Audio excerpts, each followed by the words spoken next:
el máster universitario en Ciencias Actuariales y Financieras, y Abanca, a quien aprovecho, en primer lugar, para agradecerle siempre su compromiso con este máster en particular, ¿no? Solo por este seminario, sino por las becas que ofrece a los estudiantes, y también su compromiso con la Universidad de León. Abanca es una de las instituciones que siempre está dispuesto a colaborar, a organizar sesiones, seminarios de este tipo para difundir de alguna forma la labor que se hace desde este tipo de instituciones y desde la Universidad de León.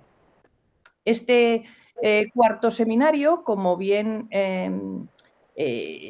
como supongo que en un momento también explicará la coordinadora, Carmen González Velasco, y también el director territorial de Abanca de Castilla y León, Asturias y Cantabria, Marcos Lamas Seoane, que es el otro director, ¿no?, de este seminario, bueno, pues consta de 4 sesiones que comienzan hoy, 27 de abril, y que finalizan con otra sesión el 18 de mayo, ¿no? Como siempre, este seminario, también en sus otras 3 ediciones, aborda temas importantísimos para la profesión de actuario, que es para la que prepara este máster universitario en Ciencias Actuariales y Financieras, ¿no? Desde la digitalización, que es un tema de indudable importancia, ¿no?, como todos conocemos y que será la sesión de hoy, a pues el futuro, que está claro y es prometedor de la profesión de actuario, como los temas de sostenibilidad en el entorno de las empresas, los mercados y las finanzas, que también son temas de extremada actualidad. Como decía, el 18 de mayo tendrá lugar la última de las ponencias sobre también los aspectos futuros, o lo que se prevé para el futuro de la previsión social.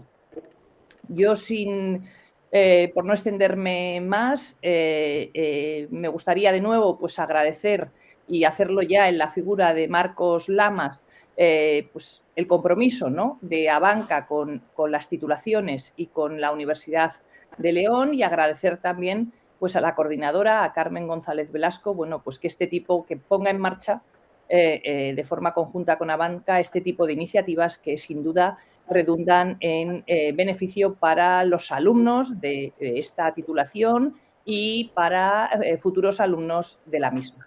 Muchas gracias. Muy bien, Nuria. En primer lugar, agradecerte tu presentación, ya que sé que estás muy liada de agenda. Entonces, la verdad es que es un placer que hayas podido por lo menos dedicarnos unos minutos. Y bueno, pues no te entretenemos más, ¿vale, Nuria? Muchas gracias. Muy bien, pues muchísimas gracias. Voy a dar paso a Marcos para que presente al ponente. Bueno, pues muchísimas gracias, Nuria, Carmen. Muy buenas tardes a todas y a todos. Pues es una gran satisfacción para mí también poder daros la bienvenida en nombre de Abanca a la cuarta edición de este seminario en Mucaf Abanca, una iniciativa que es fruto del buen entendimiento y la colaboración que mantenemos con la Universidad de León, como decía Nuria, y más concretamente con el equipo del máster universitario en Ciencias Actuariales y Financieras.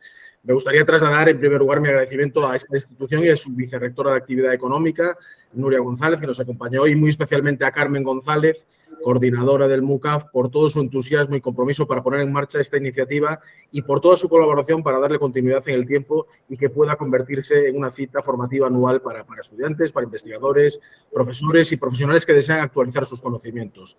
La verdad es que la buena acogida que ha tenido el seminario es un aliciente para nosotros para seguir trabajando en el futuro en propuestas de este tipo, así que quiero agradeceros sinceramente vuestro interés. Esperamos que las 4 jornadas, además, que comprende también, como decía Nuria, el seminario, pues sean muy enriquecedoras para todos vosotros y que respondan a vuestras expectativas. Carmen y yo, la verdad es que hemos planteado esta actividad con un doble objetivo. Por un lado, queremos ofrecer una visión real y cercana del trabajo que realizan los expertos en el ámbito actuarial y financiero en una empresa privada como Abanca. Y por otro lado, bueno, pues también considerando que podría resultar de interés abordar temas de máxima actualidad en el ámbito financiero que van a afectar además de manera muy significativa a la gestión empresarial en los próximos meses y años, como puede ser la digitalización o la integración de los factores de sostenibilidad en los negocios. Para tratar estas cuestiones contaremos, como es habitual, con la colaboración de compañeros y compañeras de Abanca, profesionales de primer nivel, con amplia experiencia profesional: Javier Díaz, gerente de capacidades digitales; Catalina Lozano, actuaria en Abanca y Seguros; María García, nuestra coordinadora de sostenibilidad; Pablo Mojardín, gerente de Asset Management; y Jesús de Juana, especialista en diseño y desarrollo de productos en Abanca. Ellos serán los encargados de abordar los diferentes temas que vamos a plantear: retos y oportunidades de la digitalización, la labor del actuario, la sostenibilidad de las empresas, los mercados y las finanzas y el futuro de la previsión social. La organización de este seminario se enmarca de verdad en la firme apuesta de Abanca por la educación. Me gustaría subrayar esto. Contribuir a que nuestros niños y jóvenes reciban una formación de calidad es uno de los pilares que ha guiado la actividad del banco en el ámbito de la responsabilidad social desde el nacimiento. Este compromiso se ha ido reforzando, además, con el paso del tiempo, hasta convertirse en la actualidad en uno de los objetivos que nos hemos marcado como prioritarios en nuestra estrategia de sostenibilidad. Creemos que ofrecer propuestas que complementen la formación académica a lo largo de las diferentes etapas educativas es la mejor fórmula, sin duda, para que las nuevas generaciones dispongan de los recursos necesarios para desarrollarse personal y profesionalmente, garantizando así el progreso y la buena salud de nuestra sociedad. Y con esta meta en el horizonte, pues hemos sumado esfuerzos en los últimos años con múltiples instituciones educativas, como puede ser, en este caso, la Universidad de León. Pero también hemos desarrollado numerosas iniciativas propias o en colaboración con nuestra propia obra social, la Fundación, y nuestra nueva universidad, la Universidad Intercontinental de la Empresa, fruto de más de 30 años de experiencia que suma el Centro de Educación Superior IESIDE, germen de la actual Universidad Intercontinental de la Empresa. Y entre todas las actividades que hemos puesto en marcha, me gustaría destacar que el programa de educación financiera el año pasado superó la cifra de 130.000 personas que se han beneficiado de él, y de lo cual estamos muy, muy orgullosos. Y nada más, de nuevo, muchísimas gracias, y sin extenderme más, reiterar que espero que las 4 jornadas sean un éxito, agradecer a Carmen, a Nuria, al MUCAF y a la Universidad de León el poder seguir colaborando con ellos para este tipo de seminarios. Y paso a presentar a nuestro ponente de hoy, que es Francisco Javier Díaz López, al que le doy la bienvenida. Javier es licenciado en Economía y máster en Telemática en la especialidad de Servicios Financieros e Internet. Está certificado como Project Manager profesional por la Organización Internacional PMI. Javier tiene más de 20 años de experiencia en el sector bancario, en entidades como Evo Banco, con responsabilidades relacionadas con la banca online, procesos de contratación, desarrollo de negocios y, en general, la transformación digital, en sus términos más amplios. Actualmente es gerente de capacidades digitales en Abanca. Y sin más, Javier, todo tuyo. Muchas gracias. Muy bien, pues bueno, hola a todos y a todas. Yo también me sumo a los agradecimientos y de verdad, de corazón, que es un placer estar aquí. Gracias a la universidad, al máster y personalmente a Nuria, que ya no está, y a Carmen y a Marcos por contar conmigo. Voy a intentar proyectar, que siempre es el momento más complicado de las presentaciones. Esperemos que vaya todo bien.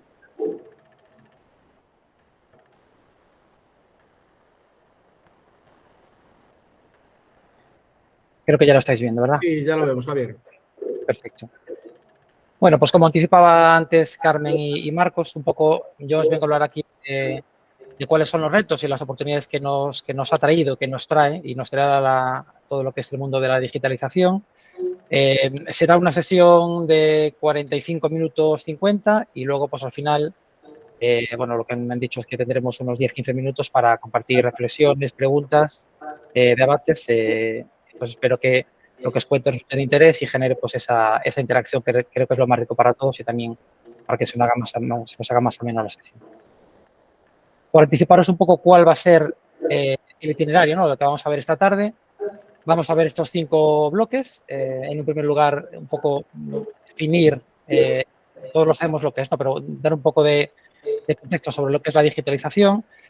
También cómo nos hemos ido transformando en un periodo de tiempo realmente pequeño, ¿no? Que ha sido los últimos 20-25 años, como todo lo que ha sido las tecnologías de la información. Luego, como lo podéis de esta manera, dentro de este seminario, un zoom sobre el impacto que ha tenido en los servicios financieros, en la banca, y algo de seguros también. También sobre qué pasará a partir de ahora, cuál será un poco el futuro, qué tecnologías tenemos ya un poco delante de nosotros y van a ser las que nos acompañen y sigan transformándonos. Y luego, pues un poco resumen, aunque lo iremos comentando durante la sesión, de cuáles son pues, estos retos y oportunidades que nos trae este mundo de la digitalización. Entonces, empezamos ya. En cuanto a definir qué es eso de digitalización, ¿no? A mí me gusta hablar de estos 4 conceptos que creo que están muy relacionados porque la digitalización al final tiene mucha parte de tecnología, obviamente, pero yo creo que lo principal es qué hay detrás o qué nos permite o a qué responde esta digitalización, ¿no? Entonces, yo hablo de estos 4 conceptos que son la adaptación. Al final, los cambios que hemos vivido como ciudadanos y como consumidores nos han hecho adaptarnos, nos han hecho transformarnos, ¿no? En base a cómo cambiaba el entorno. Para esa transformación muchas veces hemos tenido que innovar o otros nos han innovado y nos han hecho cambiar y al final esto responde ni más ni menos en la parte pues, como sociedad y empresarial, por supuesto, a la supervivencia. O sea, sin esa adaptación a un mundo volátil y cambiante en el que estamos, que en este caso pues tiene esa transversalidad de digital, pues no sobreviviremos o nuestras organizaciones no sobrevivirán o malvivirán, ¿no? Por decirlo de aquella manera. Os traigo aquí un poco esta imagen que todos conocéis de Charles Darwin, que como sabéis es el autor de la teoría de la evolución allá por el siglo XIX en su obra del origen de las especies y que supuso una revolución científica. Pero sin embargo sigue estando muy de actualidad la idea que estaba detrás de esa teoría, ¿no? Que básicamente es que no sobrevive aquel individuo, organismo, sociedad, colectivo, ni más inteligente, ni más rápido, ni más fuerte, ni con más recursos, sino aquel que se adapta mejor y con más rapidez a cómo cambia su entorno. Os voy a contar ahora 3 historias que creo que nos pueden ayudar a ilustrar relacionada con la digitalización esta adaptación, por eso el título de digitalización o adaptación, que creo que son interesantes y que quizás algunos quizás los más jóvenes no las conocéis, otros seguramente que no sonarán, ¿no? Habla de marcas que no se adaptaron o no lo hicieron con la suficiente rapidez. En primer lugar, Blockbuster, para aquellos que no lo conozcáis, es una cadena de videoclubs fundada en el año 85 del siglo pasado en Dallas, en Estados Unidos. En el año 89 se abría un videoclub de Blockbuster en el mundo cada 17 horas.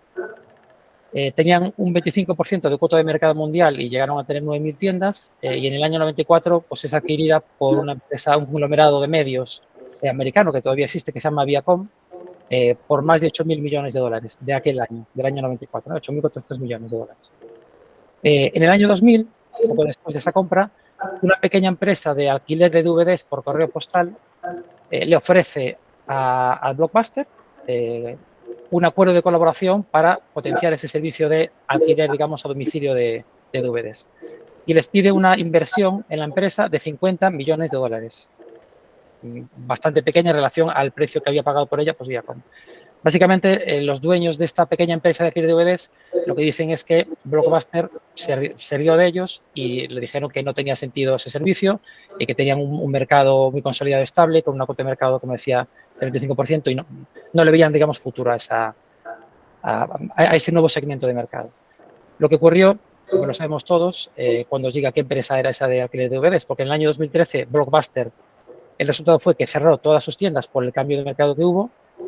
Todas sus tiendas no, hay una que sobrevive, pero es una tienda de culto, que es la que veis en la imagen, que la gente la visita un poco casi como museo y para ver pues, qué era eso de los videoclubs de Blockbuster.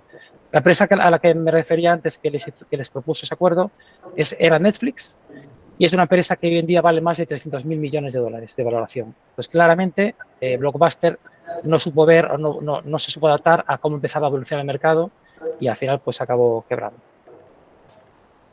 El segundo ejemplo quizás suene más es el de Kodak, una empresa de material fotográfico y cámaras fotográficas analógicas fundada a finales del siglo XIX en Estados Unidos también.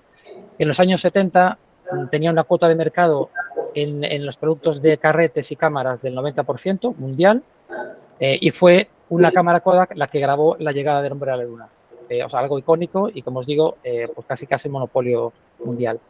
En el año 1975, Kodak era la primera cámara digital, pero como tenía una cuota de mercado, como digo, tan importante y sus proyecciones era que el mercado de carretes todavía no estaba en su fase de madurez, tenía mucho potencial de crecimiento, consideraron más prudente no trabajar esa patente, ese producto de cámara digital, y lo dejaron básicamente en un cajón.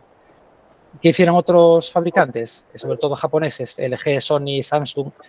Pues empezaron a trabajar en productos similares, en patentes similares, y a finales de los 80 y 90 sacaron al mercado cámaras digitales que, como todos sabemos, pues sacaron del mercado a las cámaras analógicas en un corto periodo de tiempo. Y en el año 2012 Kodak entró en bancarrota. No se adaptó bien tampoco a este cambio de mercado, sí lo hizo después porque se organizó con una empresa mucho más pequeña, un tamaño después de esa quiebra muy reducida, hacia tecnologías de impresión digital y envasado de bienes de consumo e incluso de producción de medicamentos. Pero claramente tenía un mercado en el que era dominante y no supo realizar esta adaptación. El siguiente ejemplo es el de Nokia.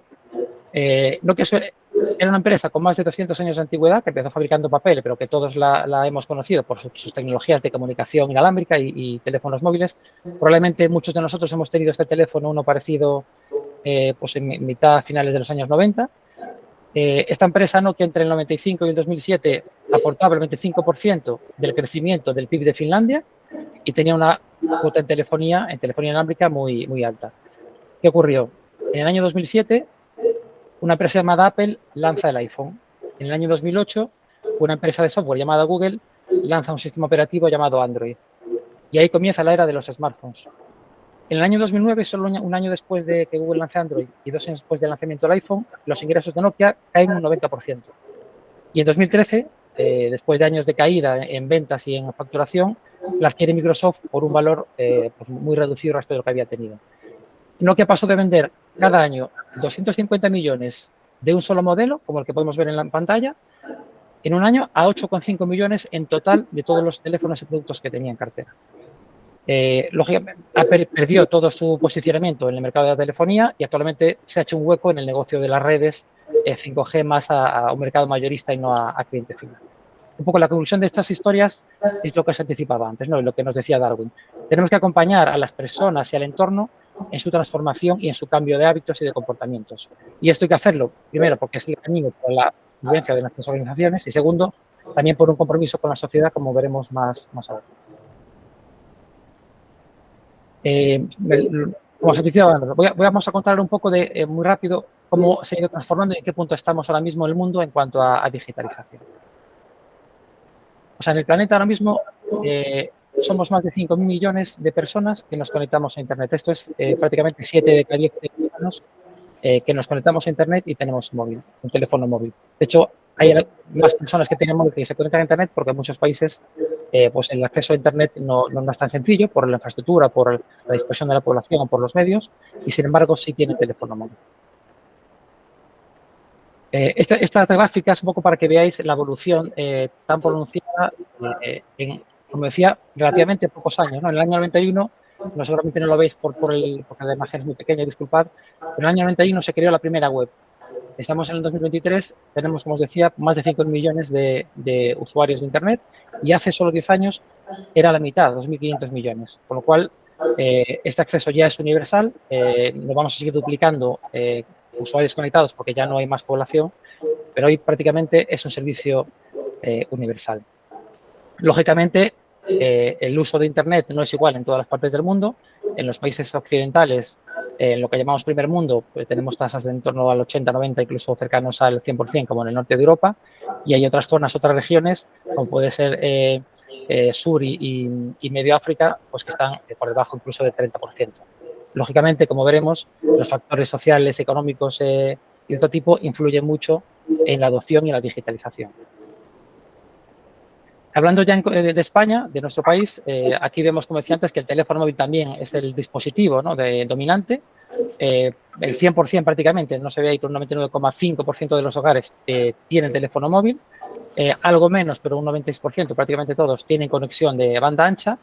El ordenador, que fue el dispositivo, el gadget, que durante muchos años era el principal, se ha estancado, incluso empieza a bajar lo que es su presencia en muchos hogares, en un 83%, y lo que sí es una reliquia y nos puede parecer del pasado en muchas casas o para muchas personas es aquello del teléfono fijo, que como veis que es la gráfica azul, cada vez pues menos de este tipo de dispositivos, porque al final el móvil concentra y aglutina el problema. En España somos 34 millones de personas que usamos Internet. En esta estadística que publica el Instituto Nacional de Estadística de España y que encuesta a personas entre 16 y 74, aquí vemos que es pues, que 9 de cada 10 personas, incluso más, se conectan, entre 16 y 74 años se conectan a Internet, usan Internet, sea en el móvil o en el ordenador, y de ellos, un 70%, como veis en ese mapa, hacen incluso compra o algún tipo de servicio o uso empresarial a través de Internet. Somos 25 millones de españoles consumiendo a través de digital. Y esto, como veíamos antes, pues tampoco es homogéneo. Veíamos que son 9 de cada 10 personas en esta edad se conectan, pero si nos vamos a lo que está reflejado en rojo, en las edades de mayores de 55 y sobre todo de 65, vemos ahí que se reducen bastante tanto las personas que usan Internet, un 76%, como las personas que compran por Internet, que es el gráfico que está a la derecha. Y en el último de los segmentos de edad, 65 a 74 años, es solo un 23% frente a ese 70% que habíamos antes en las edades entre 35 y 44 que consumimos o compramos a través de Internet. Con lo cual, esto también, como veremos, pues, es un reto, ¿no? El acompañar y no dejar atrás a nadie pues en esta transformación digital, en esta digitalización de la sociedad y de las empresas. ¿Y para qué usamos Internet? Bueno, somos todos conscientes de que prácticamente se utiliza en todos los ámbitos de nuestra vida, pero es verdad que con diferente intensidad según el uso, ¿no? Es verdad que para comunicarnos prácticamente todo el mundo lo usa, ya casi no escribimos cartas, se venden menos periódicos, pero incluso en otros ámbitos que nos pueden parecer un poco pues, más extraños, puede ser el de la salud o el de la educación, que también ha tenido impactado, aunque no, digamos, son tan masivos como nosotros. Leí esta semana también, curiosamente, que también hay sectores como el de la forénsica que también, ¿no?, se digitaliza. Y salió una noticia que en Vigo pues, habían identificado un cadáver después de 38 años, pues, gracias a tecnología de procesamiento de datos y habían identificado quién era y también esto pues, aportaba valor, ¿no?, a las personas. Pero ¿significa esto que el mundo físico se acaba y vamos a dejar de consumir o de relacionarnos de forma presencial? Pues no.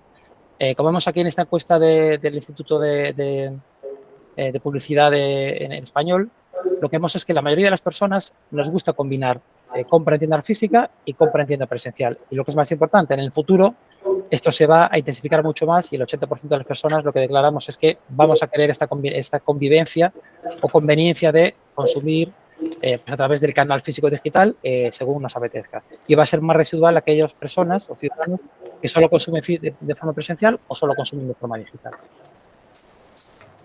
Sin embargo, incluso cuando consumimos de forma presencial, que vamos offline, vemos que también Internet y los canales digitales tienen impacto en ese proceso de compra, de decisión, de información, de comparación, de búsqueda de opiniones, de búsqueda de detalle técnico de un producto, de recomendación. También usamos los canales digitales. De hecho, en el 93% de las compras que realizamos, sean físicas o sean digitales, interviene Internet o el móvil. ¿Y qué utilizamos para influenciar esa compra o qué herramientas utilizamos los consumidores para decidir o para decantarnos por un producto, sea digital o físicamente? Bueno, pues básicamente recomendaciones de amigos o de gente de Internet que ya ha consumido o que tiene pues cierta experiencia en un producto que consideramos referencias, o en los buscadores, básicamente Google y Bing de Microsoft, que son los más utilizados. Pero estos son los dos usos más habituales, cómo impacta en el proceso de compra de las personas. En cuanto a los servicios financieros, ¿cómo han cambiado los servicios financieros? Antes Marcos, cuando me presentaba, contaba que llevo más de 20 años en el sector. La verdad que entré en un año, en el 2000, que aquello de la banca digital, la banca por Internet, era algo bastante extraño, que muy poca gente utilizaba. Y hasta el día de hoy, que ahora vemos alguna cifra, la verdad que el cambio ha sido brutal, ¿no? Yo creo que una de las mejores formas de resumirlo es de esta forma visual. Es verdad que tiene un poco de trampa. La imagen de la izquierda pues, es bastante antigua, no es de cuando yo empecé, es hace bastantes más décadas, pero un poco la transformación en los servicios financieros en la banca y en los seguros, podríamos decir, es esta.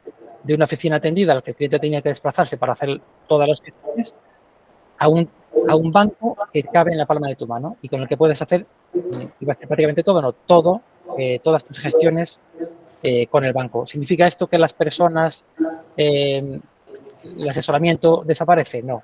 creo que cobra incluso más valor, incluso desde el teléfono, como veremos después, podemos también acercar a un cliente con su gestor, con su asesor, etcétera, y facilitarle mucho más la relación, incluso que de forma presencial.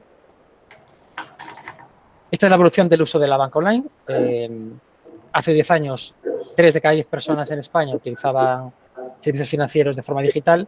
Hoy en día, 7 de cada 10. Y si nos fuéramos veremos después, a diferencias por edad, pues seguro que no es una sorpresa. Las personas más jóvenes, que ya son nativas digitales, no se plantean en general ir a una oficina para nada, muchos seguramente ni sepan que existen y les extrañará cuando la vean por la calle, y las personas de los segmentos de mayor edad pues todavía siguen requiriendo para ciertas cosas o incluso para todo acudir a una oficina, y ahí veremos bueno, pues que las entidades también tenemos un compromiso y que en la banca especialmente lo cuidamos y es algo que tenemos en nuestro ADN. Como decía, el uso no es homogéneo, en este caso de la banca digital. Pues, por ejemplo, por el nivel educativo, que es la gráfica de la izquierda, casi 40 puntos de diferencia entre una persona que tiene estudios universitarios y que tiene estudios inferiores a bachillerato. Tampoco en cuanto a nivel de renta, una persona con más nivel educativo, perdón, con más nivel de renta es proporcional, también usa mucho más la banca digital que los de están los inferiores de distribución de renta. Y también por edad, como veis a la derecha, viene por las franjas de edades que veíamos más o menos antes, lo que os decía, casi un 90% entre 35 y 44 años y menores de 35, y sin embargo, para aquellos mayores de 64, pues no llega al 20% la penetración. El uso de la banca online, además, no nos estamos refiriendo solamente a que consultemos nuestras cuentas o que accedamos a nuestra aplicación bancaria. Las personas, los consumidores y los clientes de los bancos ya estamos utilizando para hacer gestiones mucho más avanzadas, para enviarnos de dinero, por ejemplo, Bizum, que es un servicio que seguramente todos utilizamos prácticamente en nuestro día a día, e incluso para pagar en comercios, en tiendas, con nuestro móvil, que es algo que hacen ya 1 de cada 2 clientes de servicios financieros. Y en los bancos, por ejemplo, un dato sectorial es que el 100% de las transferencias ya se realizan a través de los canales digitales, principalmente la banca. Ya es muy raro que una persona vaya a hacer una transferencia a una oficina, ¿no? Es mucho más cómodo para él o para ella hacerlo a través de su aplicación. Algunos ejemplos le llamamos innovación, ¿no? de cómo nos hemos ido adaptando, ¿no? Porque las organizaciones y en concreto los bancos sí nos hemos tenido que ir adaptando y lo seguimos haciendo prácticamente día a día. Y estos son solo algunos ejemplos. El primero de la izquierda, un momento de la verdad, el momento inicial de relación de un cliente con su banco, que es darse de alta, abrir una cuenta, que antes requería ir a una oficina bancaria, a una sucursal, con documentación. Hoy en día eso ya se puede hacer, lo hacemos la mayoría de las entidades, la banca también, ya se puede dar al cliente de alta con un teléfono móvil, haciéndose un selfie y adjuntando una foto de su DNI, ya tiene la alta abierta con todas las garantías de seguridad, privacidad y todo activo, y luego recibirá pues, las tarjetas de forma digital.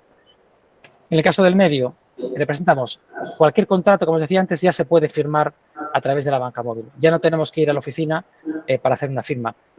Sí, a lo mejor hablamos, como decía antes, con nuestro asesor para que nos explique un producto, para que nos dé opciones, para que nos cuente un poco cómo están nuestras finanzas, pero lo que es las gestiones más administrativas, esto hoy en día ya no nos requieren tiempo ni a nosotros ni a los bancos porque se hacen de forma totalmente digital. Otra innovación en el mundo de los seguros. Esto hace unos años era impensable, ¿no? Pero hoy en día ya hay seguros que tienen coberturas que son accionables, que son on-off, que el cliente decide, el asegurado, cuándo los quiere activar y cuándo no en tiempo real. Incluso hay innovaciones que van en el sentido de personalizar las coberturas y las tarifas, por ejemplo, con dispositivos que se conectan a un vehículo y que permite aprender cuántos kilómetros realiza esa persona, incluso la forma de conducción, y en base a eso pues tener un mayor o menor rating y una tarifa mayor o menor. Y luego lo que comentaba antes, Bizum, que ha sido el gran ejemplo reciente de innovación financiera de los bancos españoles, que como digo ya lo usan todos los bancos y su claim, como veis ahí, es tan directo y fácil de entender como que si tienes un móvil ya tienes dinero con el que poder hacer pagos o enviar a otras personas. Pero no solo nos hemos transformado nosotros e innovado en el sector financiero, también han entrado nuevos competidores que seguramente pues, a todos os sonarán, ¿no? Y aquí yo hablaría como de tres grupos de competidores a los que tenemos que hacer frente y estamos haciendo frente en algunos casos y en otros, como comentaría a continuación, colaborando. Por una parte tenemos las Big Tech, las grandes tecnológicas, que todos conocemos y todos usamos prácticamente también a diario, que tienen una cantidad ingente de recursos financieros, de capital humano, que han ido comiendo poco a poco diferentes negocios por esta capacidad que tienen, basados sobre todo en la información que manejan. Luego tenemos el grupo de los neobancos, que son entidades que han nacido en los últimos 5 o 10 años prestando servicios más básicos, pero que han ido completando, muy digitales, muchos de ellos, la mayoría, con una experiencia solo de una aplicación móvil, nada más, que tienen una experiencia de usuario muy buena, muy sencilla, catálogos de productos muy limitados para precisamente que sean muy simple el utilizar estos servicios y que sobre todo tienen más llegada y más éxito entre los segmentos más jóvenes. Y luego, por otro lado, las fintech son empresas de reciente creación, startups, que también intentan atacar a una parte de la cadena de valor de la banca o de los seguros o el inmobiliario, con una alta capacidad de innovación, mucha atomización, pero pocos recursos en general para invertir y para captar clientes. Por eso, como veremos después, aquí la estrategia ganadora suele ser el colaborar con otras entidades y en concreto pues también con los bancos. Y aquí tenemos, por ejemplo, ejemplos desde un idealista que ha intermediado el inmobiliario a un Fintonic, que es un agregador que viene a solucionar el problema, la necesidad de las personas que tenemos cuenta en muchas entidades, poder verlo todo en un sitio. O luego pues, startups o fintechs o insurtechs del mundo de los seguros, seguro de coche, seguro de ahorro, jubilación, etc. Y algunos ejemplos de innovaciones o de servicios que los competidores que a lo mejor nos pueden sorprender, ¿no? Que no son a lo mejor de dominio público. Amazon, que es un marketplace de venta de productos, empezó vendiendo libros. Ahora mismo, con la cantidad de clientes que tiene información y la relación que tiene con los comercios que venden a través de su plataforma, ya financia en algunos países tanto a los comercios en base a las ventas que han realizado, hace una proyección y en base a un rating, un scoring, y les concede financiación anticipada de sus ventas, como también a particulares. En España esto ya existe. Cuando hacemos una compra superior en importe, Amazon nos da la posibilidad de, además de pagar con nuestra tarjeta o nuestra cuenta, que hagamos una financiación en cuatro plazos, por ejemplo. Apple tiene todo un amplio abanico de servicios relacionados con los medios de pago, sobre todo. Tiene Apple Pay, que los usuarios de iPhone probablemente utilicéis para pagar con el móvil en TPUs, en comercios físicos. Pero también han lanzado en algunos países, en Estados Unidos, por ejemplo, una tarjeta propia asociada con Goldman Sachs, con uno de los mayores bancos americanos. Y hoy mismo esta semana salió una noticia de que también se ha metido en el negocio de los depósitos, del pasivo, y está ahora mismo remunerando pues, a tipos que muchas otras entidades en Estados Unidos pues no lo están haciendo. Fintonic, como os decía, es una aplicación que te permite agregar todos tus bancos y que tengas una visión global. Además de tener un marketplace en el que vende préstamos a otros bancos, seguros de los bancos y aseguradoras, también ya ha lanzado un producto propio, una cuenta y una tarjeta de momento, con la que también intenta pues, captar clientes, ¿no? Y crecer en nuestro mercado. Y Housefly, que no os lo contaba antes, pero es uno de los ejemplos de fintechs, es una agencia inmobiliaria digital que asegura la venta en un número determinado de días. He digitalizado lo que es la forma de enseñar las viviendas, de valorarlas, etcétera, y uno de los servicios que ofrece es el de conseguir una hipoteca para el comprador, con lo cual también ayuda al vendedor, al que vende el inmueble, a venderlo de forma más rápida. Y aquí también pues colaborando con entidades financieras como Abanca. Entonces, ¿cuál es la estrategia que tenemos en Abanca un poco para competir o afrontar a estos nuevos disruptores, innovadores? Bueno, pues la principal es establecer alianzas, establecer sinergias. Tenemos un programa abierto desde hace 8 años. Por ahí os pone un poco la noticia, ¿no?, de la 7ª del año pasado, pero este año, hacia mitad de año, lanzaremos un nuevo programa, Abanca Innova. Os invito también a que conozcáis esta web y animaros, si alguien tiene una idea, también a que postule, a participar en el programa. Básicamente lo que queremos es, además de la innovación que generamos internamente, que podemos generar los empleados, el propio banco con sus proyectos, también salir y buscar esa innovación abierta que pueda existir en el mercado, que puedan tener otros players, porque al final todo suma y, como os decía, sobre todo las fintech, lo que tienen son clientes, y si tenemos pues, entidades como los bancos, y al final pues ahí está la sinergia que intentamos buscar. Otro tema de transformación en los servicios financieros ha sido y es el Open Banking. Aquí le he llamado una revolución que está por venir, porque aunque es algo que lleva ya muchos años en nuestro sector, incluso ha habido pues, una regulación, que es la Directiva de Servicios Financieros, la PSD2, que se salió y se empezó a aplicar entre el 2019 y 2021 de forma completa, que básicamente lo que exige a los bancos es que abramos nuestra infraestructura para que el cliente pueda llevarse sus datos, por decirlo así un poco de forma sencilla a cualquier otro sitio y permita, por ejemplo, a un comercio que consulte la información del cliente, incluso que inicie un pago en nombre del cliente, siempre, por supuesto, que el cliente haya sido quien se lo ha pedido y validando una vez su autenticación reforzada.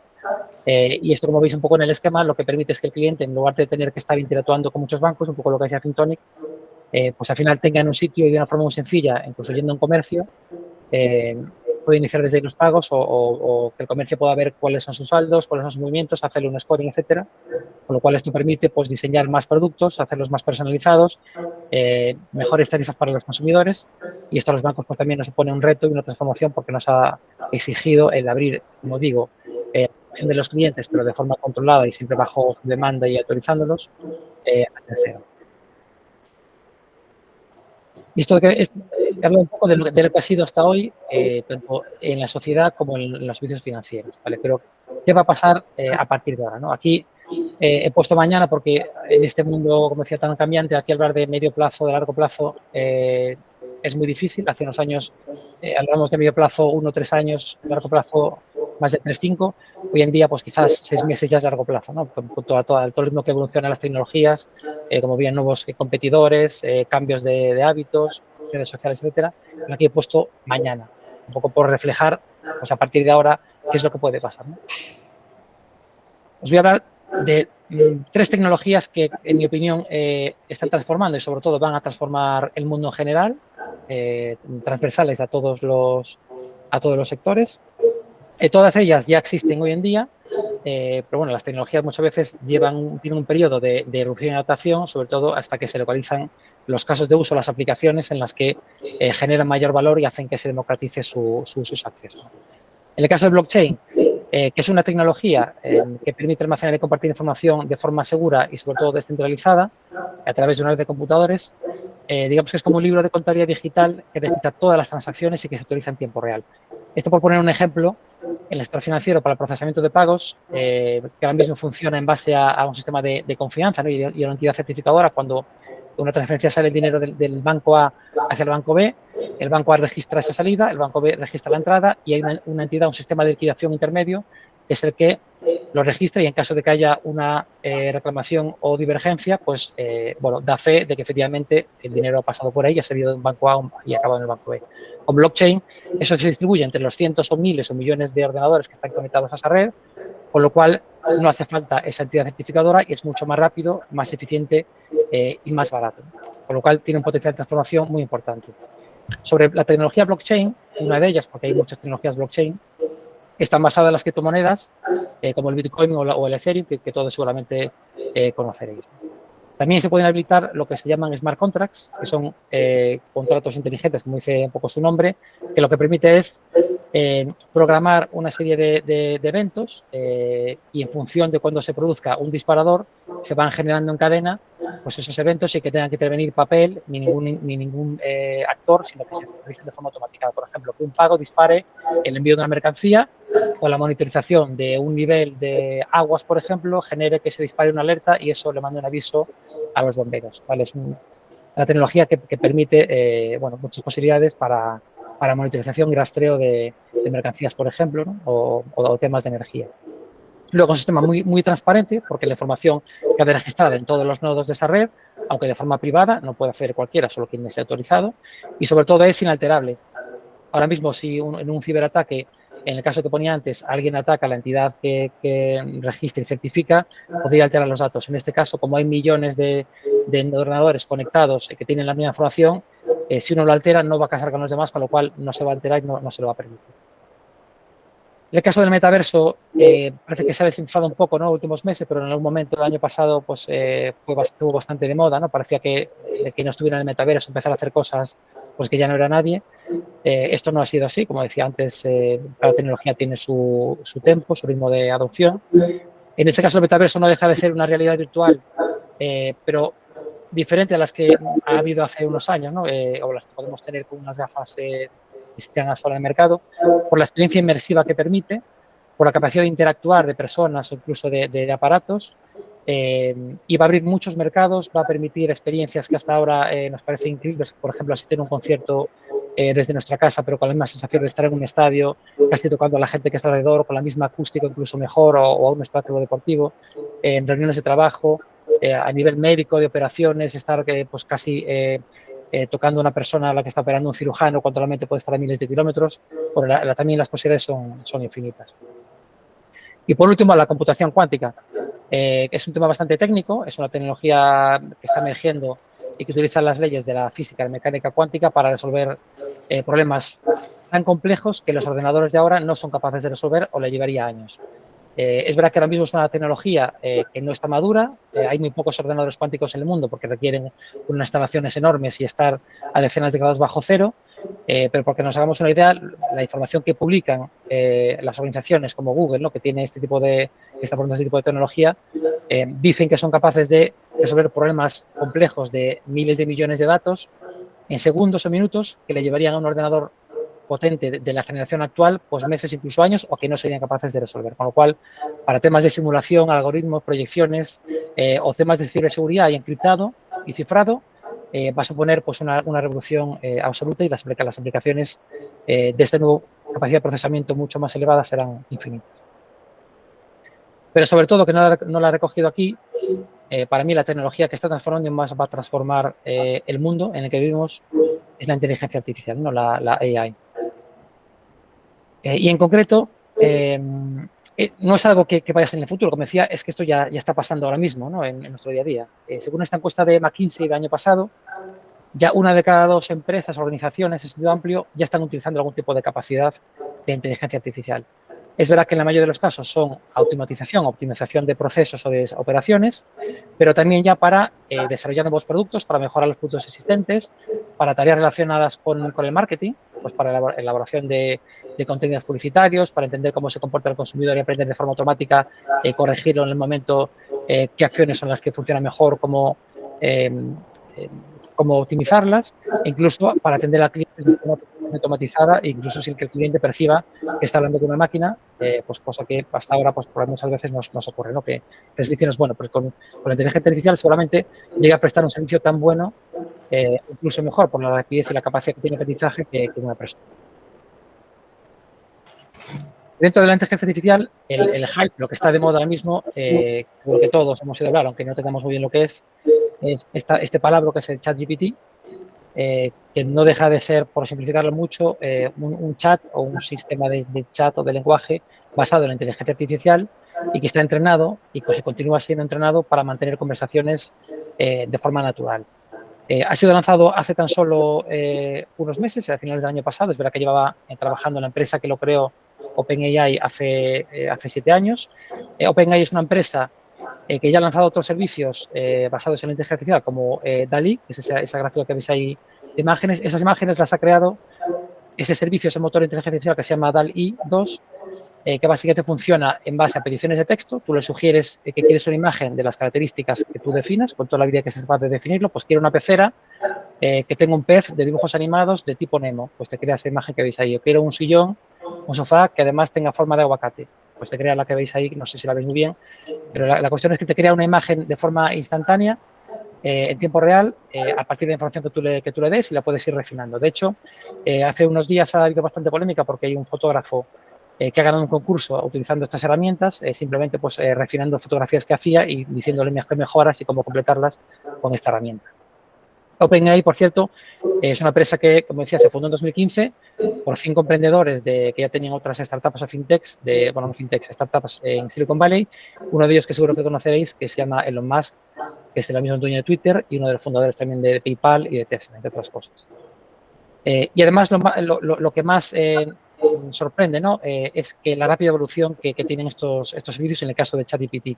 Desde el mes de 2022 ya han sacado 2 o 3 versiones nuevas con mejoras en cada una de ellas, además del aprendizaje continuo que le están haciendo con miles de millones de información y de parámetros y de personas que están entrenando este algoritmo.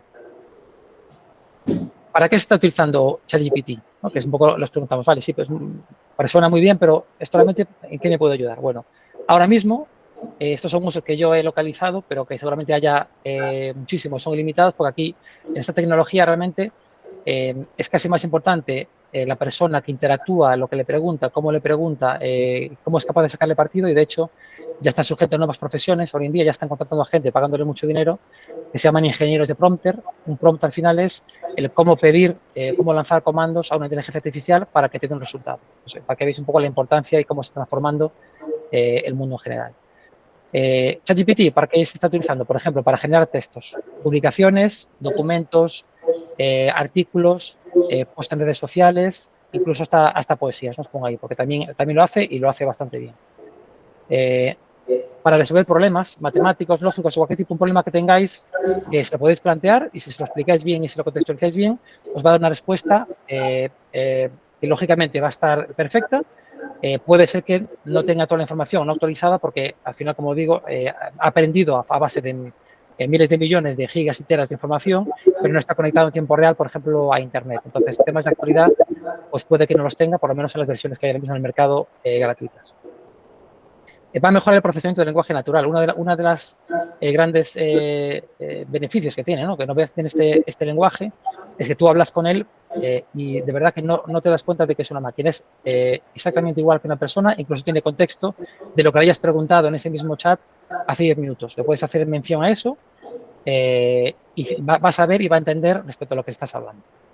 Va también a mejorar la precisión en los sistemas de búsqueda. Luego, la siguiente diapositiva os hablo de un ejemplo de una empresa que ya lo está utilizando, porque va a permitir que sepamos preguntar mejor al buscador. Ahora pues poníamos mejor estadística banca y ahora vamos a poder ser mucho más concreto. Quiero saber qué banco es el que da una mejor hipoteca. Te va a dar la respuesta mucho más afinada y mucho más precisa, porque te va a entender.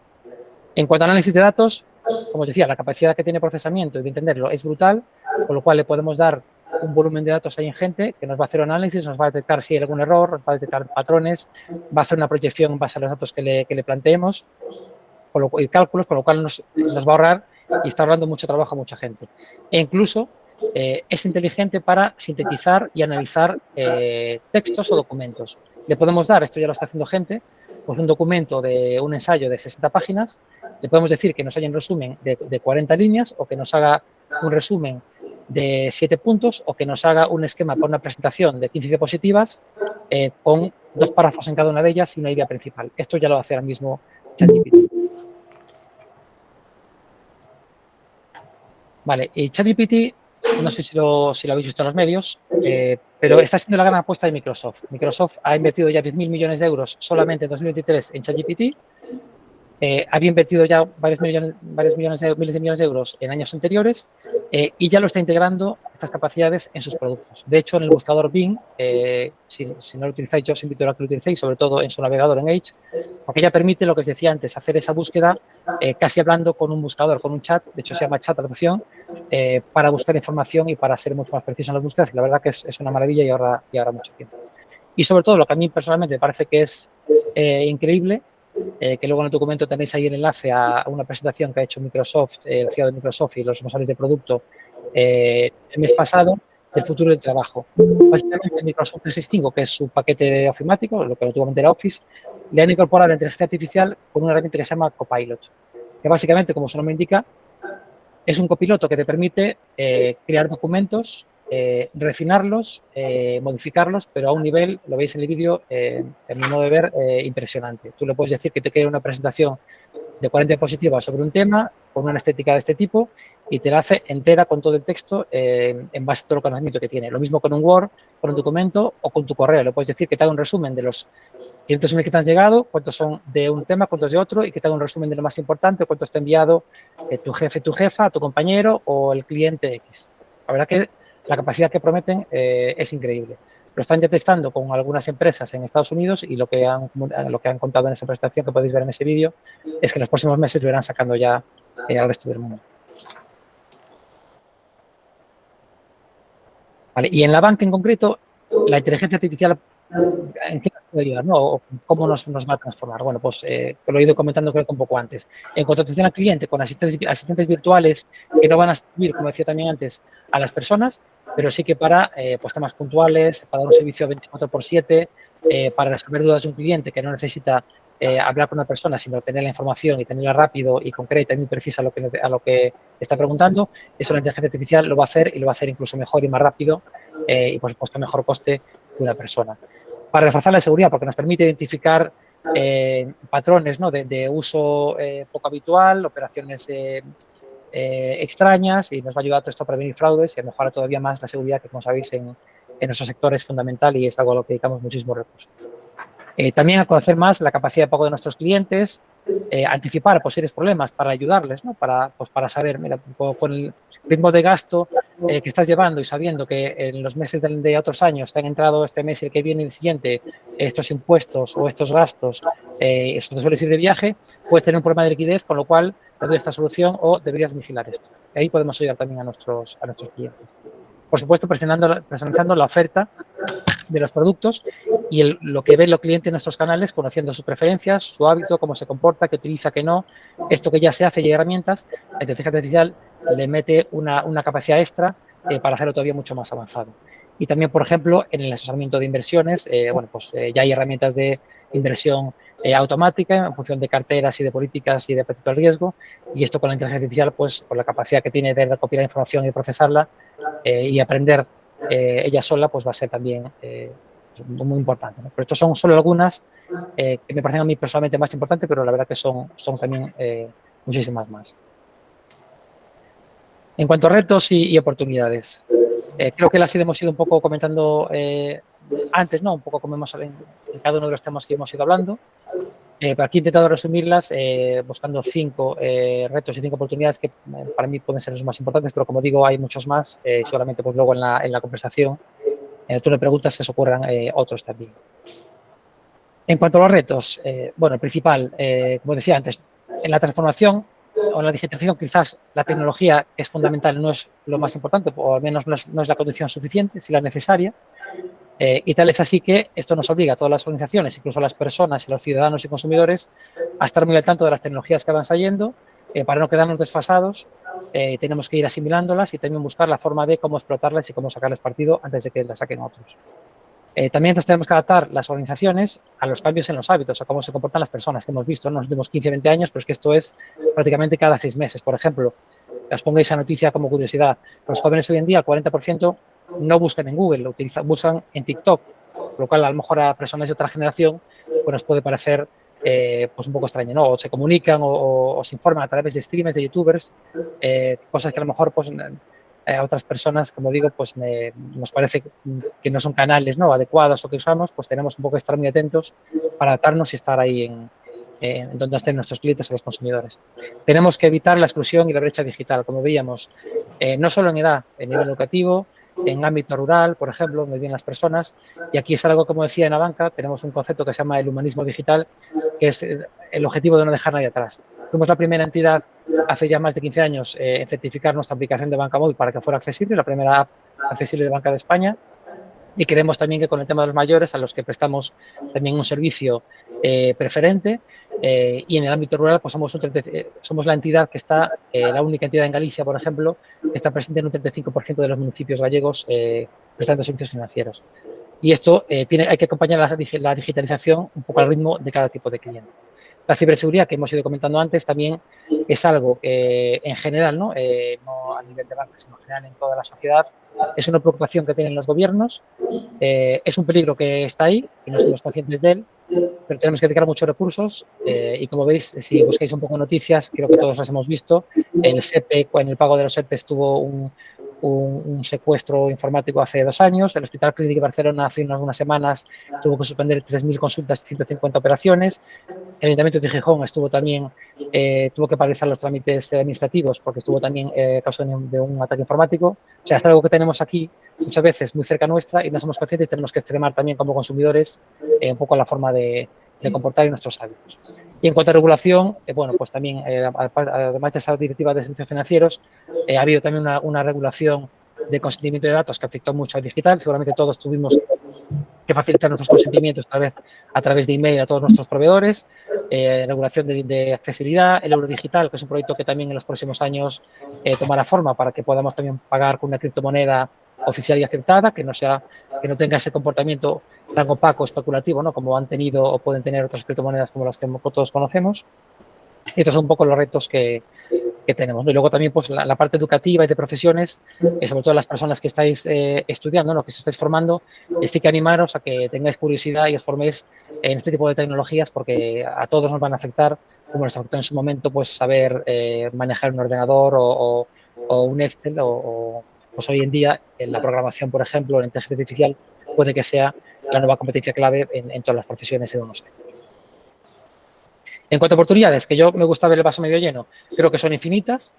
Creo que toda esta tecnología, toda la digitalización, lo que nos da sobre todo es una posibilidad de conocer mejor a nuestros clientes, usuarios o ciudadanos o ciudadanas.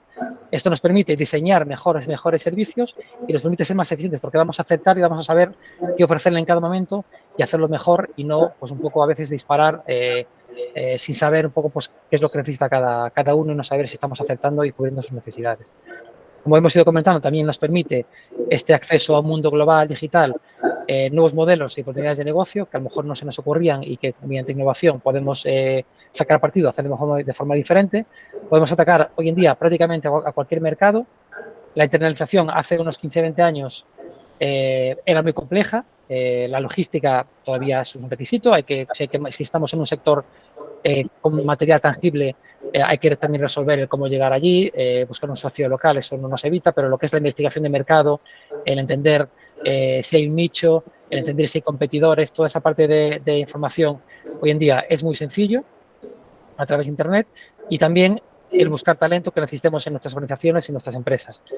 Hasta hace no muchos años nos limitamos casi a nuestra provincia, región o país, tanto en la búsqueda de empleo como cuando pues, los trabajadores buscábamos oportunidades o nuestro futuro, ¿no? Hoy en día esto no es así. Hoy en día el mercado es el mundo, tanto en un sentido como en otro. Hoy hay un segmento de población que se llama o que se autollama nómadas digitales, que están trabajando para cualquier empresa en cualquier lugar del mundo y viajan y viven pues, partes del año en diferentes partes, ¿no? Pues todas las empresas también tenemos, las organizaciones tenemos que ser conscientes de que tenemos a nuestro alcance y podemos ir a localizar al especialista en un tema muy concreto a cualquier parte del mundo y no quedarnos en nuestra área local. Y luego que estas nuevas capacidades y tecnologías que hemos visto, que parecen muy complejas muchas veces, la mayor parte de ellas, si no todas, están a nuestro alcance y están al alcance de nuestras empresas y nuestras compañías y de todas las organizaciones, porque hay otras empresas que se dedican, en su nicho de negocio es democratizar este acceso de una forma barata y solo pagando por uso, por ejemplo. La inteligencia artificial, hay ya empresas que te permiten pagar para hacer unos usos limitados y no necesitas comprar una herramienta ni ser un experto, ni buscar un experto que te cobre pues, mucho dinero, ¿no? Pues esto está a nuestro alcance y muchas veces pues, se nos escapa, sobre todo en empresas más pequeñas, de que están ahí y que a nuestro alcance. Y esto es un poco el mensaje que os quería trasladar y con el que quiero cerrar. Yo lo veo como una oportunidad, la digitalización es algo que va a seguir en esa clave de adaptación que un poco intentaba definir al principio. Y nada, animaros a que, como os decía, que sigáis muy atentos y os sigáis formando y nada, que explotéis y saquéis partido de la digitalización, que seguro que lo haréis. Y nada, muchas gracias por vuestra atención y ahora pues a vuestra disposición para las preguntas o comentarios que quieran realizar. Muchas gracias, Francisco. Yo creo que ha sido una presentación muy amena y además lo has sintetizado muy bien. Entonces, si te parece bien, vamos a abrir el turno de preguntas, a ver si hay algún alumno o algún asistente que quiera hacer alguna pregunta. Podéis escribirlo en el chat o podéis levantar la mano. ¿Alguna pregunta?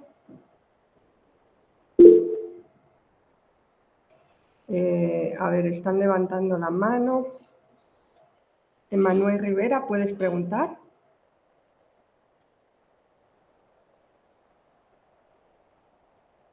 Emanuel, puedes preguntar si quieres o bien por chat o bien puedes tomar la palabra. Bueno, mientras Emanuel pregunta, en el chat hay una pregunta que nos dice José Enrique, dice buenas tardes, desde el punto de vista de la administración de proyectos, ¿qué retos y a veces decepciones se tienen en los proyectos de digitalización en cuanto a su duración, recursos monetarios y humanos y alcances? Bueno, José Enrique, gracias por la pregunta. A ver, esto es una opinión muy particular en base a mi experiencia. A ver, yo algo que comenté durante la presentación. Yo creo que muchas veces en los aspectos de digitalización, bueno, las organizaciones en general, no hablo solo de empresas, nos orientamos mucho a aplicar una tecnología y no tanto al uso o al valor que puede aportar, ¿no? Y muchas veces, pues eso, nos vamos a la que está de moda, a lo que nos han recomendado, y muchas veces pues, no tomamos bien el requerimiento o las necesidades del usuario final al que nos dirigimos o en el que se basa ese proyecto de digitalización. Y como principal reto, yo creo que siempre el tema del factor humano para mí es fundamental. La digitalización no lo he tocado porque tampoco tenía tiempo un poco para extenderme en ese punto, pero al final el cambio cultural que supone muchas veces la digitalización, ¿no? Dentro de las organizaciones, ya no hablo de los consumidores, sino dentro de una organización, es fundamental. O sea, tiene que venir de un compromiso desde arriba de la empresa, ¿no? Hacia abajo, que apueste de verdad y lo tiene que hacer escuchando y comprometiendo a todo el mundo, viendo un poco las resistencias, viendo un poco las opiniones, porque muchas veces sí que se intentan hacer procesos de digitalización o digitalizar servicios, productos o empresas enteras, muchas veces sin contar con las personas que se tienen que digitalizar y al final eso provoca pues esa resistencia al cambio y a que no lo sientan como un proyecto propio ni entiendan las ventajas o las mejoras, porque además cada uno tenemos nuestro ritmo de adaptación y eso muchas veces es lo que conduce al fracaso. Entonces, para mí serían esas dos cuestiones. Muy bien, muchas gracias. Manuel Rivera, que quería preguntar, puedes escribirlo en el chat o puedes tomar la palabra. ¿Alguna pregunta más? Bueno, yo la verdad es que creo que un tema importante dentro de este aspecto que estamos analizando hoy, que es la digitalización, es el tema de la regulación. ¿No te parece, Francisco, que la regulación va un poco por detrás y que no todo vale, ¿no? Que tiene que haber una ética en todo este uso de la tecnología, en todo este uso de la inteligencia artificial y que por lo menos debería estar regulado todos estos aspectos? Carmen, estoy de acuerdo totalmente contigo al 200%. A ver, esto nos ha pasado un poco hace unos años, que comentaba antes, con la privacidad. Pues muchas organizaciones no respetaban, no utilizaban los datos de los clientes de una forma a lo mejor todo lo correcta que se debiera. Esto obligó a que hubiera una regulación específica, que es el Reglamento de Protección de Datos Personales, el RGPD, y esto ponía muy transparente al cliente qué datos tiene la empresa o la organización y los usos. Y el cliente puede elegir en cada momento, incluso con mucha granularidad, para qué cede y qué consentimientos da para utilizar esa información.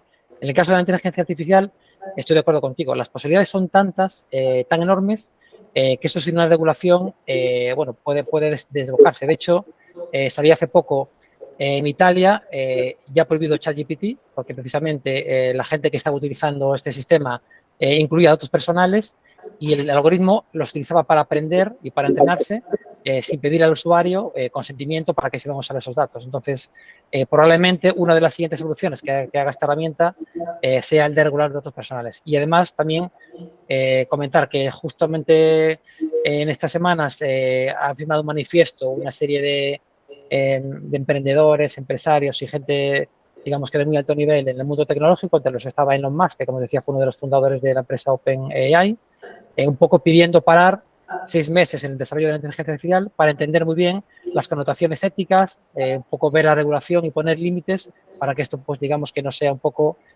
algo que luego se descontrole y que nadie sea y esté muy opaco luego, pues porque pasan cosas y luego temas de racismo, etcétera, discriminación, y eso desde luego tiene que estar regulado porque hay connotaciones éticas muy, muy importantes.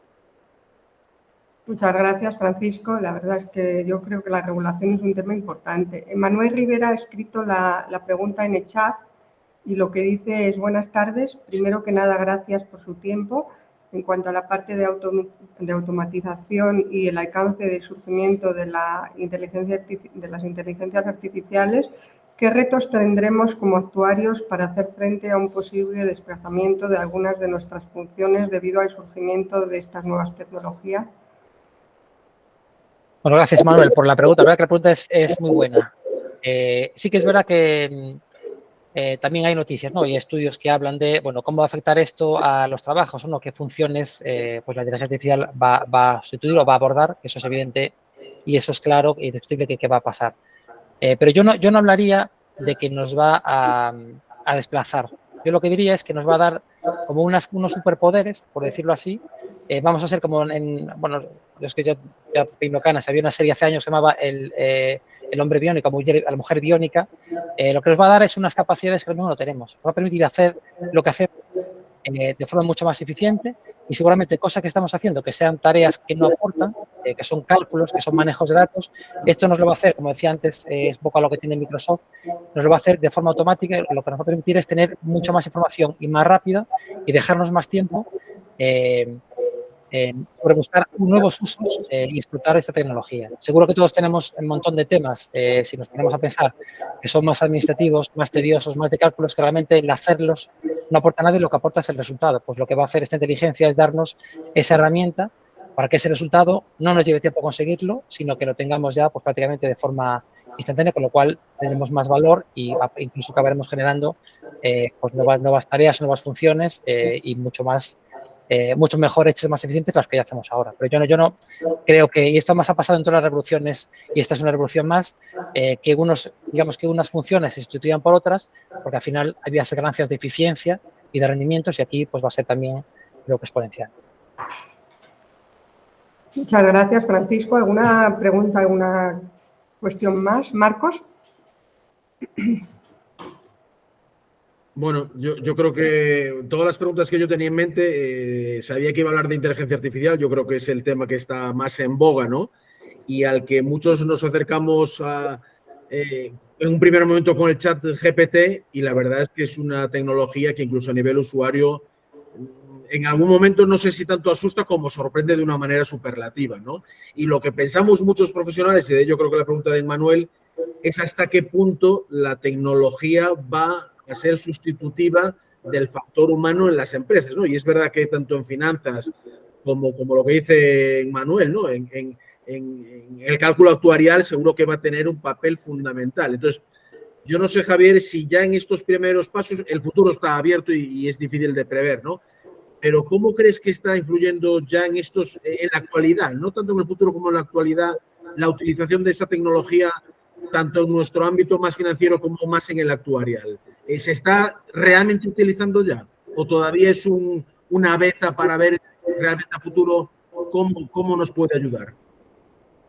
A ver, un poco en línea con lo que vimos antes del estudio de McKinsey que os presentaba, sí, ya se está utilizando la inteligencia artificial en la mayoría de las organizaciones. Es verdad que para automatizar, no de forma de un poco lo que tenemos en la cabeza cuando hablamos de ChatGPT. Eso realmente en los bancos, vamos, yo no conozco a todos los bancos lo que hacen, ¿no? Pero yo creo que eso de momento no es una tecnología, porque además tiene ciertas carencias todavía, no es fiable al 100%, porque como os decía, está entrenada con mucha información, pero no la tiene toda, y eso creo que le quedan aún unas evoluciones para que pueda salir y para que los bancos, por ejemplo, la podemos utilizar para ciertas cosas, ¿no?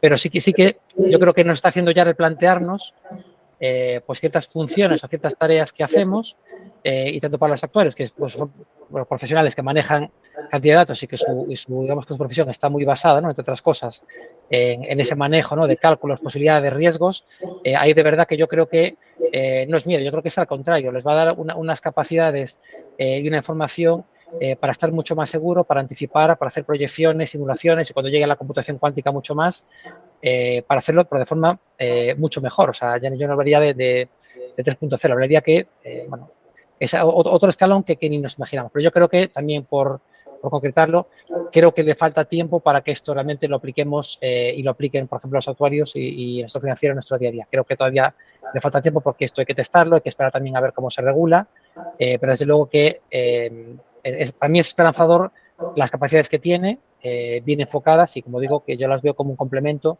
y una transformación como la que vivimos pues cuando se pasó a usar hojas de cálculo o cuando pasamos a utilizar el móvil y no hemos sustituido a las personas en las sucursales. Pues el gestor sigue estando ahí, sigue haciendo sus tareas con otras herramientas.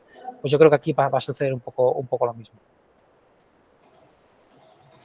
Muchas gracias, Francisco. Yo la verdad es que esta ponencia encaja muy bien y conecta muy bien con una que tuvimos el otro día en la universidad de un alto directivo de KPMG, de Francisco Uría, porque él comentó algo que se me quedó grabado y es que dentro de los retos a los que se afronta pues todas estas tendencias del sistema financiero global, sobre todo la digitalización, es la calidad de datos. No sé qué opinas, pero yo creo que pues hay fallos, ¿no?, en el uso de las nuevas tecnologías debido a que a veces los datos no tienen calidad.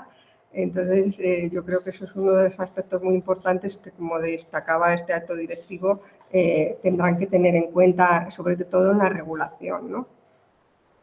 Sí, totalmente. Al final, estos sistemas generativos que lo que hacen es aprender en base, como decía, miles de millones de datos, documentos, y luego son capaces de generar otro nuevo en base a las preguntas que uno le haga. Lógicamente, si en ese aprendizaje ha tenido datos que son incorrectos, y los tiene, de hecho, en algunas preguntas que le podemos hacer a GPT que le hemos hecho, pues no acierta y puede meter la pata, ¿no? Pero bueno, esto es normal. No es un oráculo, no es la sabiduría universal. Entonces, hay también que tener cuidado y saber, bueno, pues que lo que nos dé, pues hay que tomarlo de momento un poco con cautela, ¿no? Y eso la regulación, como tú dices, tendrá que avanzar. Pero bueno, yo me quedaría con que en la parte más numérica de cálculos, de extraer, sintetizar conocimiento, ahí nos va a ayudar y va a ser, y nos va a ayudar pues, a no tener que perder 3 horas haciendo un PowerPoint de 15 diapositivas con ideas que tenemos, porque esto, dándole un poco el resumen o el objetivo, nos lo va a crear solo, ¿no? Este tipo de cosas en las que yo creo que nos va a ayudar. Pues muchas gracias, Francisco. No sé si algún alumno queréis preguntar algo. Jesús. Sí, está acabando de escribir una pregunta a un alumno de MUCAD en el chat. Y si os parece bien ya, pues yo creo que podemos ya casi terminar con esta pregunta, ¿no? Bien, Jesús, que es alumno de MUCAD, indica en el chat: buenas tardes, muchas gracias por la presentación. Quería preguntar acerca de cómo puede competir la banca con las Big Tech. Un caso particular sería el de Apple, que ha comenzado a ofrecer depósitos remunerados, pero sin embargo no tiene que cumplir con la misma regulación que un banco que debe de cumplir, ¿no? Sí, gracias, Jesús. La verdad que la pregunta también es súper acertada. Es verdad, tú lo dices, tanto las Big Tech como las FinTech, bueno, tenemos una asimetría regulatoria en esto, pues los bancos yo creo que llevamos ya mucho tiempo quejándonos a los gobiernos y a los reguladores, porque es verdad que están prestando servicios, a veces apalancados en otros bancos, otras veces no, sin todos los requerimientos de regulación, que os puedo asegurar que son muchos y que los bancos dedicamos miles de horas todos los años a cumplirla. Y está bien, porque al final son para proteger al consumidor, ¿no? Pero también deberían tenerlas. ¿Cómo podemos competir?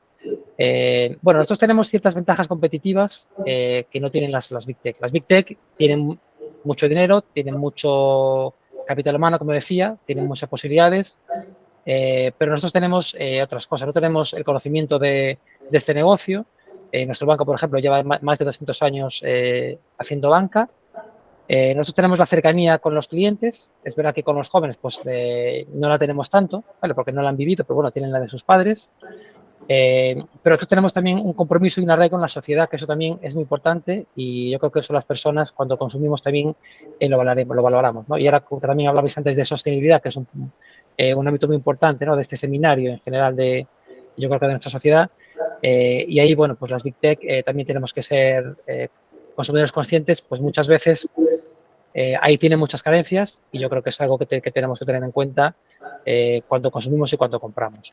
Pero bueno, como digo, tenemos ciertas ventajas competitivas en la que nos apalancamos, en ese conocimiento del negocio, esa marca que tenemos, esa cercanía a los clientes, esa confianza que nos hemos ganado después de muchos años y en algún caso, como también comentaba antes, también se puede cooperar y buscar alianzas en algunos sectores. Es verdad que hay Big Techs que están un poco atacando el negocio de los bancos en algunos puntos, no de forma general, aunque Apple sí que la verdad que sorprendió con esta oferta de depósito, pero es verdad que lo está haciendo de la mano de un banco. Al final, ese banco que es Goldman Sachs no está compitiendo, está cooperando con Apple y esto sí que puede ser que lo veamos también pues, con otras entidades que se alineen o se alíen con alguna Big Tech, porque bueno, al final puede ser que en algún caso pues, sea mejor para todos, incluso para los clientes, que esa competencia se transforme en una alianza, en una cooperación. Pero bueno, es una batalla difícil, pero que la vamos a dar y yo estoy seguro de que vamos a dar un servicio como quedamos ahora que es excelente. Pues muchas gracias, Francisco. Yo la verdad es que el otro día en una jornada del Economista dieron un dato con respecto a esto que dice Jesús, de que el 80% de las instituciones bancarias más importantes del mundo estaban trabajando con fintech, ¿no? Dieron este dato y también dijeron que, bueno, que se habían creado pues, fintech como en España, no, que había como unas fintech y el 70% se habían creado en España y que constituían el tercer vivero en el Reino Unido y el sexto a nivel europeo. Es decir, dieron datos como la importancia que estaban adquiriendo todas estas entidades, ¿no? Y que como que los bancos tradicionales tenían que pues, establecer alianzas con ellos o ciertas sinergias, ¿no? Que como que era la combinación perfecta, ¿no? Sí, yo estoy totalmente convencido y, de hecho, esos datos lo reflejan. Al final, eso nos permite a las entidades, ¿no? Acceder a innovación que está fuera, que está en el mercado. ¿Y por qué renunciar a ellas? Al final es un win-win, es una sinergia para nosotros. Como os decía, a las fintechs le damos acceso a clientes y al final los clientes reciben mejores servicios, con lo cual ahí es una triple ganancia para todos los intervinientes. Yo creo que ese va a ser el camino. Con las Big Tech es un poco más complicado porque, bueno, son entidades pues monstruosas, ¿no? De grandes, y es mucho más complicado. Pero con las fintechs, como decía, tenemos un programa nosotros, también colaboramos con Lanzadera, que es el líder en innovación también en España, que está detrás de Juan Roche, el precio de Mercadona, un poco de impulsor. Y también intentamos buscar en todos los sitios del mundo, tenemos acuerdos pues en Israel, que es un polo de innovación, en Silicon Valley, también en Norte Europa, pues siempre haciendo ese scouting, buscando fintechs y startups que puedan tener algún servicio que complemente los nuestros y nos ayude a prestar un mejor servicio a nuestros clientes. Pues gracias. Yo te cedo la palabra, Marcos, para que puedas finalizar la sesión de hoy. Bueno, pues nada, muchas gracias a Javier. Yo creo que ha sido muy, muy elocuente y la verdad es que muy, muy entretenido, ¿no? Es un tema que nos impacta a todos y además hay que estar muy al día porque no de un año para otro, sino de un mes para otro hay cambios sustanciales y nada más. Oye, animaros a todos a que nos volvamos a ver el próximo jueves a las 6 con otra ponencia muy interesante y desearos que tengáis una buena semana. Nada más, muchas gracias. Pues, muchas gracias. Buena tarde. Gracias. Nos vemos el jueves. Gracias a todos.